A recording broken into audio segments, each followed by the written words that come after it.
Good morning friends. இன்றைக்கி வந்து பார்த்திங்கன்னா Manoj கிச்சனோட 7th video. 7th video என்ன பண்ண போகிறோம் பார்த்திங்கன்னா நெத்திலி கருவாடு கிரேவி பண்ண போகிறோம். அதுக்கான இன்க்ரீடியன்ஸ் ஃபஸ்ட்டு இன்ட்ரடியூஸ் பண்ணிடலாம்.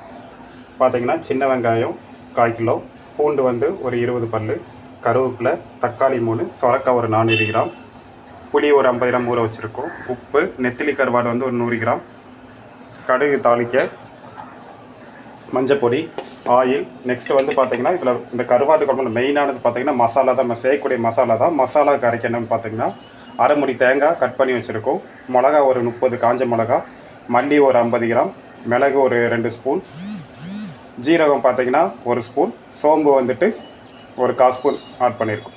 ஃப்ரெண்ட்ஸ், ஃபஸ்ட்டு வந்து பார்த்திங்கன்னா மசாலாவுக்கு தண்ணி ரெடி பண்ணிக்கிறோம். மசாலாவுக்கான ரெடி பண்ணுறதுக்கு பார்த்திங்கன்னா ஆயில் ஃபஸ்ட் ஆட் பண்ணிக்கிறோம். பேனில் ஆயில் வந்து ஒரு 50 ml ஆயில் ஆட் பண்ணிக்கிறோம். நெக்ஸ்ட்டு வந்து பார்த்திங்கன்னா மசாலாக்காய் எடுத்து வச்சுருக்கிற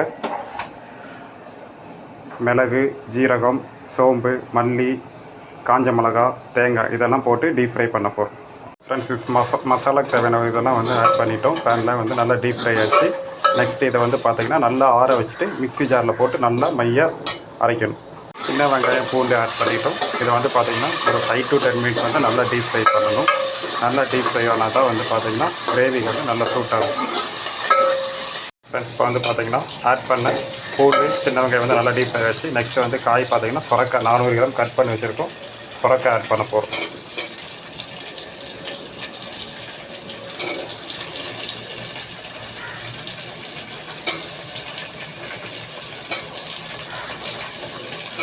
சொரக்காய் ஆட் பண்ணியாச்சு. சொரக்காய் ஆட் பண்ணிவிட்டு ஒரு 5 to 10 மினிட்ஸ் வந்து டீப் ஃப்ரை பண்ண போகிறோம்.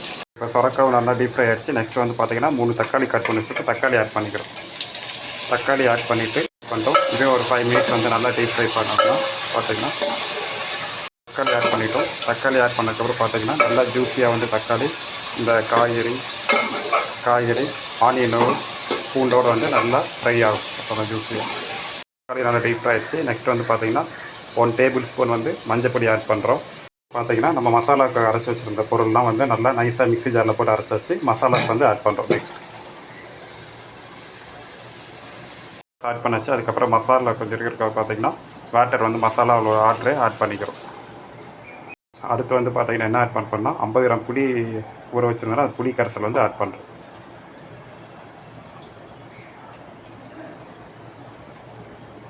புளி கரைசல் ஆட் பண்ணிச்சு. நெக்ஸ்ட் வந்து பார்த்திங்கன்னா சால்ட் வந்து 2 ஸ்பூன் சால்ட் ஆட் பண்ணுறோம்.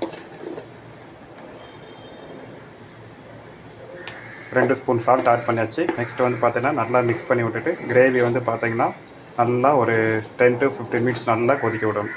ஃப்ரெண்ட்ஸ், கருவாடு வந்து பார்த்திங்கன்னா நல்லா நெத்திலி கருவாடுனால தலை இருக்கும். தலையை வந்து நல்லா பிச்சுட்டு பார்த்திங்கன்னா நல்லா சுடுதண்ணி காய வச்சுருக்கோம். சுடுதண்ணியில் போட்டுட்டோன்னா பார்த்திங்கன்னா சுடுதண்ணி போட்டால் கருவாட்டில் உப்பெல்லாம் கக்கிடும். ஃப்ரெண்ட்ஸ், இப்போ வந்து பார்த்திங்கன்னா கிரேவி நல்லா கொதிச்சு நல்லா வத்திடுச்சு. நெக்ஸ்ட்டு வந்து பார்த்திங்கன்னா கருவாடு ஹாட் வாட்டரில் போட்டணும். ஹாட் வாட்டரில் போட்டு பார்த்திங்கன்னா வாஷ் பண்ணிவிட்டு நெக்ஸ்ட்டு நார்மல் வாட்டர் ஊற்றி பார்த்திங்கன்னா ஒரு 5 இப்போ பார்த்திங்கன்னா குழம்பு வந்து நல்லா கொதிச்சு நல்லா கொதி விட்டு வந்துடுச்சு. நெக்ஸ்ட்டு வந்து கருவாடு வந்து ஹாட் வாட்டரில் போட்டிருந்தோம். ஹாட் வாட்டரில் போட்டிருந்து பார்த்திங்கன்னா வாஷ் பண்ணிட்டோம். அதுவும் இல்லாமல் நெக்ஸ்ட் வந்து நார்மல் வாட்டரில் வந்து பார்த்திங்கன்னா ஒரு 5 டைம்ஸ் வாஷ் பண்ணாத கருவாடில் உப்பு அந்த கசடெல்லாம் இதாகும். நெக்ஸ்ட் வந்து கருவாடு வந்து ஆட் பண்ண போகும்.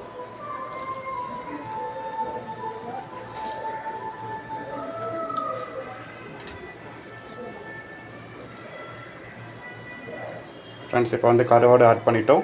பார்த்திங்கன்னா கருவாடு ஆட் பண்ணிவிட்டு மிக்ஸ் பண்ணி விட்டு கிரேவியோடு பார்த்திங்கன்னா நெக்ஸ்ட்டு ஒரு 5 to 10 மினிட்ஸ் வந்து நல்லா இது பண்ணான்னு 5 to 10 மினிட்ஸ் வந்து பார்த்திங்கன்னா நல்லா கிரேவி கொதிச்சு வந்துச்சுன்னா பார்த்திங்கன்னா சூடான சுவையான நெத்திலி மீன் கருவாட்டு குழம்பு ரெடி.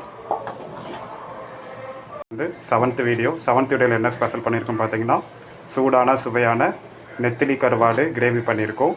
நீங்களும் வந்து உங்கள் வீட்டில் வந்து என்னோடய வீடியோ பார்த்து குக் பண்ணிவிட்டு டேஸ்ட் பண்ணி பாருங்கள். லைக் பண்ணுங்கள், சப்ஸ்கிரைப் பண்ணுங்கள், உங்களோட ஃப்ரெண்ட்ஸுக்கும் ஷேர் பண்ணுங்கள். தேங்க்யூ.